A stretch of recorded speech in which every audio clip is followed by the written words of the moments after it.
ಎಲ್ರಿಗೂ ನಮಸ್ಕಾರ. ಇಂದದನು astro and life ಕೇರ್ಗೆ ಸ್ವಾಗತ. ರೂಲಿಂಗ್ ಪ್ಲಾನೆಟ್ ಮುಖಾಂತರ ಒಂದು ದಿನದ ಪ್ರೆಡಿಕ್ಷನ್ ಅಥವಾ ಕೆಲವು ಗಂಟೆಗಳ ಪ್ರೆಡಿಕ್ಷನ್ ಹೇಗೆ ಮಾಡೋದು ಅಂತ ನೋಡೋಣ. ಇಲ್ಲಿ ರೂಲಿಂಗ್ ಪ್ಲಾನೆಟ್ ಮುಖಾಂತರ ನಾವು ಪ್ರೆಡಿಕ್ಷನನ್ನು ಮಾಡೋದಿದ್ರೆ ಅಂದರೆ ಒಂದು ದಿನದ್ದು ಅಥವಾ ಕೆಲವು ಗಂಟೆಗಳದ್ದು ಒಂದು ವಿಷಯವನ್ನು ನಾವು ನೆನಪಿನಲ್ಲಿ ಇಟ್ಕೋಬೇಕು. ಆ ವಿಷಯ ಏನು ನಾವು ಪ್ರೆಡಿಕ್ಟ್ ಮಾಡೋದಕ್ಕೆ ಹೋಗ್ತೀವಿ ಆ ಘಟನೆ ನಮಗೆ ಕನ್ಫರ್ಮ್ ಇರಬೇಕು.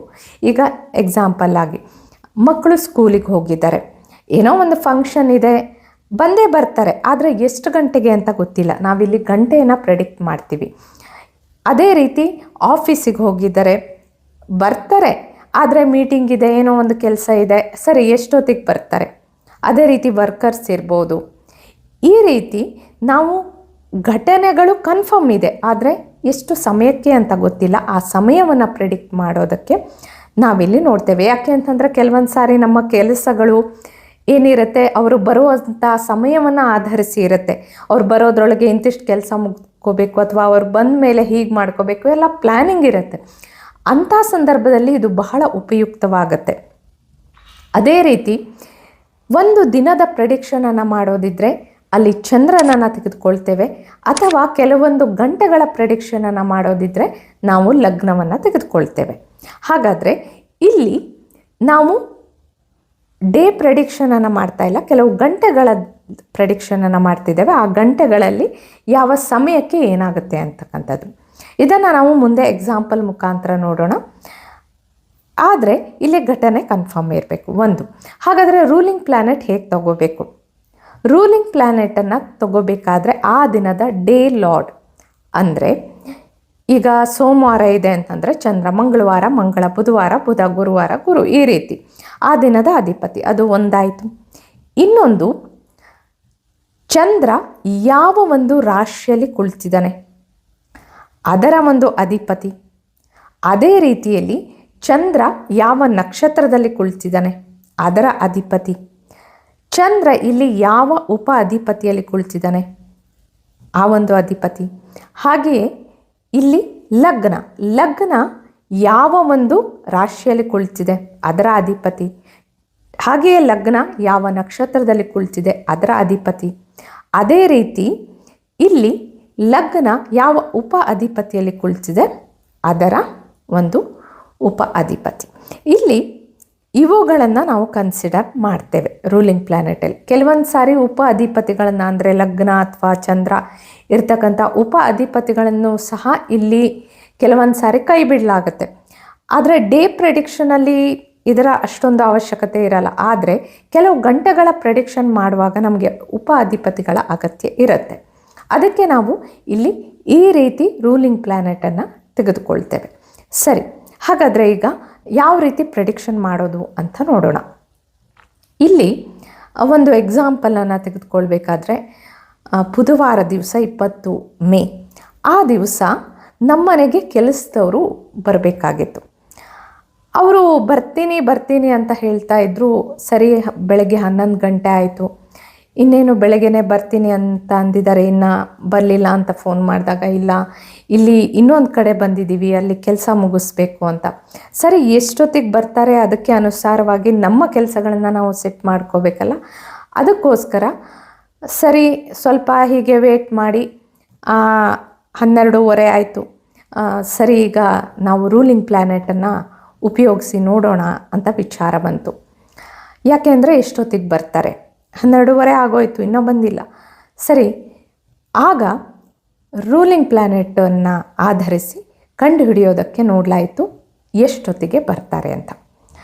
ಅದಕ್ಕೆ ಅನುಸಾರವಾಗಿ ಆಗ ಚಾರ್ಟ್ ಹೇಗೆ ರೆಡಿ ಮಾಡೋದು, ರೂಲಿಂಗ್ ಪ್ಲ್ಯಾನೆಟ್ ಹೇಗೆ ನೋಡೋದು ಅಂತ ನೋಡೋಣ.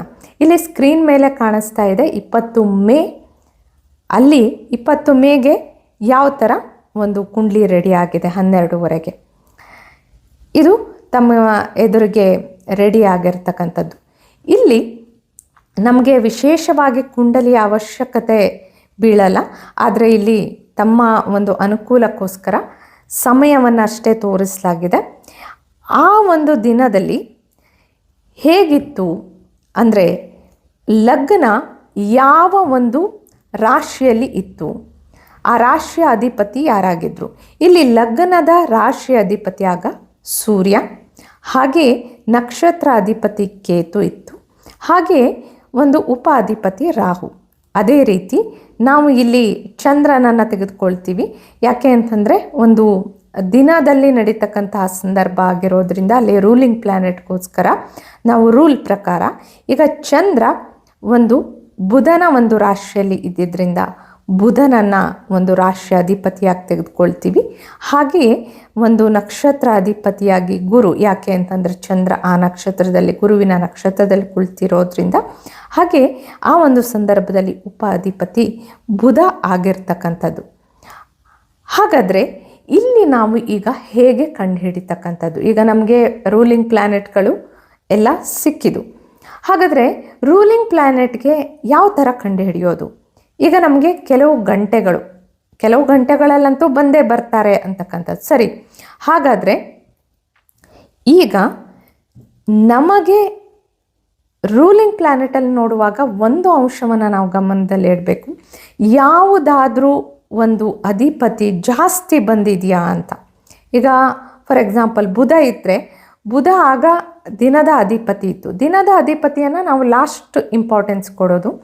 ಮತ್ತು ಆ ಒಂದು ನಾವು ರೂಲಿಂಗ್ ಪ್ಲ್ಯಾನೆಟ್ ಏನು ತಗೊಳ್ತೀವಿ ಅದರಲ್ಲಿ ಯಾವ ಒಂದು ಅಧಿಪತಿ ಜಾಸ್ತಿ ಬಂದಿರ್ತಾರೆ, ಗುರು ಬಂದಿದೆಯಾ, ಬುಧ ಬಂದಿದೆಯಾ, ಯಾವುದು ಬಂದಿದೆ ಅಂತ ಹೇಳಿ ಇಲ್ಲಿ ನಾವು ನೋಡೋದಕ್ಕೆ ಹೋದಾಗ ಇಲ್ಲಿ ನಮಗೆ ಏನಿದೆ, ಸರಿ ಬುಧ ಒಂದು ಚಂದ್ರನಲ್ಲಿ ರಾಶಿ ಅಧಿಪತಿಯೂ ಹೌದು ಮತ್ತು ಉಪ ಅಧಿಪತಿಯೂ ಹೌದು, ಹಾಗೆಯೇ ದಿನದ ಅಧಿಪತಿಯೂ ಹೌದು. ಅಂದರೆ ಇಲ್ಲಿ ಬುಧ ಸ್ವಲ್ಪ ಜಾಸ್ತಿ ಇರೋದ್ರಿಂದ ಏನು ಮಾಡ್ಬೋದು, ಆಗ ಬುಧನಿಗೆ ನಾವು ಪ್ರಿಫರೆನ್ಸ್ ಕೊಡ್ಬೋದು. ಆದರೆ ಇಲ್ಲಿ ಹೇಗೆ ತೆಗೆದುಕೊಳ್ಳೋದು?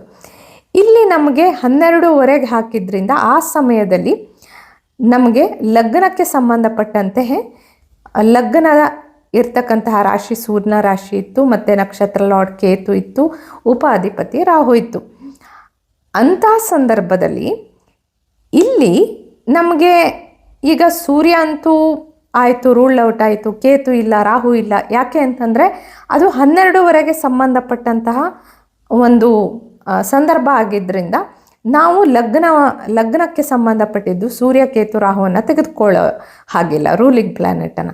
ಸರಿ, ಹಾಗಾದರೆ ನಮಗೆ ಉಳಿದಿರುವಂಥ ರೂಲಿಂಗ್ ಪ್ಲ್ಯಾನೆಟ್ ಯಾವುದು?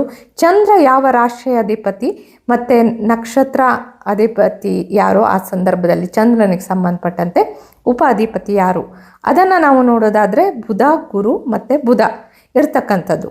ಹಾಗಾದರೆ ನಮಗೆ ಸಿಗ್ತಕ್ಕಂತಹ ಒಂದು ಗ್ರಹಗಳು ಕೇವಲ ಗುರು ಮತ್ತು ಬುಧ ಮಾತ್ರ.